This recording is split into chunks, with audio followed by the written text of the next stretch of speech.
Bonjour et bienvenue dans cette deuxième vidéo consacrée à la méthodologie du game design. Dans cette vidéo, nous allons nous intéresser à une notion particulière, celle de core gameplay. Qu'est-ce que c'est que le core gameplay? Il s'agit d'un élément fondamental du processus de design. C'est l'élément central de notre jeu autour duquel tout va graviter.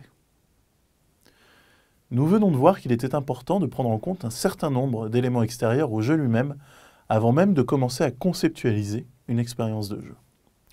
Ou tout du moins, après avoir commencé à travailler sur un jeu, il convient de rapidement se poser ces questions pour être sûr que l'on s'adresse à un public existant.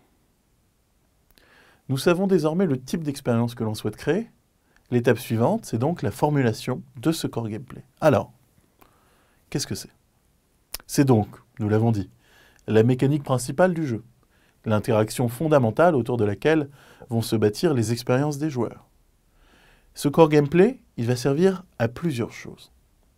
Tout d'abord, c'est une ligne directrice. Définir le core gameplay, c'est définir la mécanique centrale du jeu, celle qui devra occuper la majeure partie du temps du joueur. Cette mécanique ne se suffit pas forcément. À elle seule, elle n'assure pas le bon fonctionnement du jeu. Néanmoins, c'est le pilier de notre travail. Imaginons que je souhaite faire un jeu pour plusieurs joueurs dont le core gameplay serait les joueurs vont devoir négocier les uns avec les autres pour récupérer les ressources nécessaires à la victoire. Je vais donc devoir concevoir un jeu où les mécaniques et le cadre de l'expérience vont tourner autour de ce principe de négociation. Ce qui n'est pas évident à comprendre, c'est que je n'ai pas forcément à créer des règles qui vont encadrer la mécanique des négociations. Et pour vous expliquer ça, je vais vous prendre un exemple de gameplay. Dans un jeu, je dois gérer 6 ressources. Le bois, l'or, la pierre, les briques, les diamants, les perles. J'aurais pu prendre n'importe quoi. En début de partie, je me vois distribuer une carte que moi seul connais, où un certain nombre de ressources de chaque type sont indiquées. Le premier joueur qui réussit à récupérer les ressources correspondantes à celles affichées sur cette carte remporte la partie. Il retourne alors sa carte et dévoile sa main pour montrer qu'il a gagné. Les ressources sont quant à elles représentées par des cartes dans une pioche. Chaque carte vaut une ressource spécifique. Certaines ressources sont néanmoins plus rares que d'autres. Il y a beaucoup plus de cartes bois que de cartes perles, par exemple. Ce qui fait que relativement, une perle aura tendance à valoir plus aux yeux des joueurs que du bois. Au début de son tour, chaque joueur pioche une carte et la met dans sa main. Puis s'il le souhaite, il peut négocier avec les autres joueurs en proposant d'échanger certains types de ressources pour récupérer celles dont il a besoin. Les échanges sont libres, et c'est aux joueurs de se mettre d'accord sur les cartes qu'ils souhaitent échanger. Remarquez bien qu'aucune de mes règles n'encadre spécifiquement la négociation que j'ai laissée entièrement libre.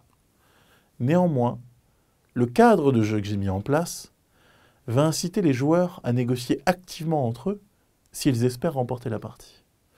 Pourquoi cela? Bien pour une raison très simple. Parce que c'est très probablement, dans le jeu que je viens de vous montrer, la meilleure manière d'arriver à gagner la partie. Si vous souhaitez y voir plus clair, vous trouverez en appendice les règles de ce jeu ainsi qu'un certain nombre de considérations et de questions que je me suis posées à son sujet. La mécanique posée est simple. Ce n'est sans doute pas la seule façon d'arriver à mon objectif initial qui était, je le rappelle, les joueurs vont devoir négocier les uns avec les autres pour obtenir les ressources nécessaires à la victoire. J'y suis néanmoins arrivé. Deuxième intérêt de la formulation du core gameplay. Il définit les limites de l'expérience envisagée. Comme nous l'avons déjà vu, travailler sur un jeu est un processus long qui s'inscrit dans le temps. Et comme la vidéo précédente nous l'a montré, c'est un processus itératif, d'essais et d'erreurs successives pour arriver au but. Il arrive parfois qu'un game designer vise juste au premier essai lors de la conception d'un jeu, mais la plupart du temps, il envisage de nombreuses pistes avant de réussir à mettre le doigt sur la bonne mécanique de jeu. Par conséquent, l'avoir formulé clairement sous la forme d'une phrase ou deux permet de comparer la version actuelle du jeu à ce principe de core gameplay.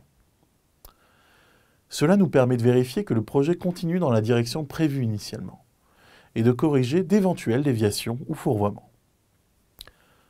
Une déviation vis-à-vis de l'objectif original n'est pas forcément une mauvaise chose, mais si elle a lieu, il est intéressant de pouvoir l'identifier, Pour pouvoir décider si oui ou non, on repart sur d'autres mécaniques plus proches du core gameplay original. Ou si on décide, au contraire, de reformuler le core gameplay. Eh bien oui, il arrive parfois qu'en cours de route, on s'aperçoive que l'objectif initial n'est plus celui que l'on souhaite poursuivre et qu'il faille le reformuler. Peut-être a-t-on trouvé un jeu encore plus passionnant à faire, encore plus intéressant. Reprenons l'exemple du jeu sur les ressources. La mécanique que nous avions mise en place, même si elle est fonctionnelle, ne va sans doute pas composer à elle seule l'intégralité du jeu. De la même manière que l'on va sans doute explorer des pistes différentes. Nous pourrions changer la valeur des cartes, rajouter un plateau sur lequel les joueurs se déplacent et qui les empêche de négocier, tant qu'ils ne sont pas sur la même case, rajouter un système d'événements aléatoires pour pimenter un peu le déroulé des parties, ou encore proposer des méthodes d'acquisition de ressources annexes.